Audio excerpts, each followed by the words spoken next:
తల బిరుసెక్కి అహంకారంతో ఉన్నవాడు బయట ఎంత గొప్పవాడని సమాజం అనుకోనివ్వండి, వాడు తనకి తాను బరువు, 10 మందికి బరువు. తల వంచలేని వాడు గొప్పవాడు కాడు. ఎవడు గొప్పవాడంటే ఎవడు తల వంచగలడో వాడు గొప్పవాడు. అందుకే నమస్కారము అన్న మాటకు అర్థం ఏమిటో తెలుసా? శరీరం అంతట్లోకి ఒక పక్క సీమాంతము అంటారు తల, ఒకటి భూమిని ముట్టుకుని ఉంటుంది పాదం, ఒకటి పైకి నిలబడి ఉంటుంది. ఎంత చివరికి ఎత్తులోకి శరీరం ఉందో అంత ఎత్తులోకి నిలబడుతుంది. నిలబడి అహంకారగ్రస్తమై ఉంటుంది.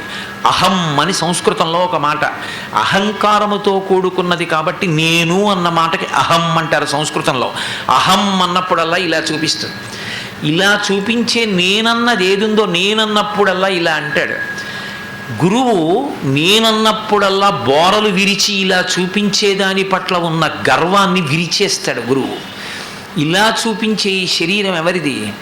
ఒకనాటి రాత్రి ఒక పురుషుడికి కామప్రచోదనమైతే ఆయన తన తేజస్సుని తన భార్య యందు ప్రవేశపెట్టాడు.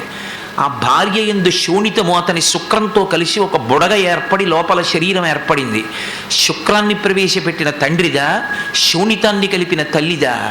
9 నెలలు అమ్మ కడుపులో ఉంటే అమ్మ తిన్న అన్నం నాభిగొట్టంలోంచి పిల్లవాడి శరీరంలోకి వెళ్ళి ఏర్పడేటట్టు చేసిన అమ్మదా? 9 నెలల తర్వాత ఇరుకైన ద్వారంలోంచి బయటికి వచ్చేటట్టు తోసేసిన ప్రసూతి వాయువుదా?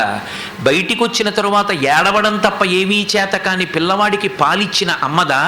తరువాతి కాలంలో కష్టపడి సంపాదించి తెచ్చిపెట్టిన తండ్రిదా?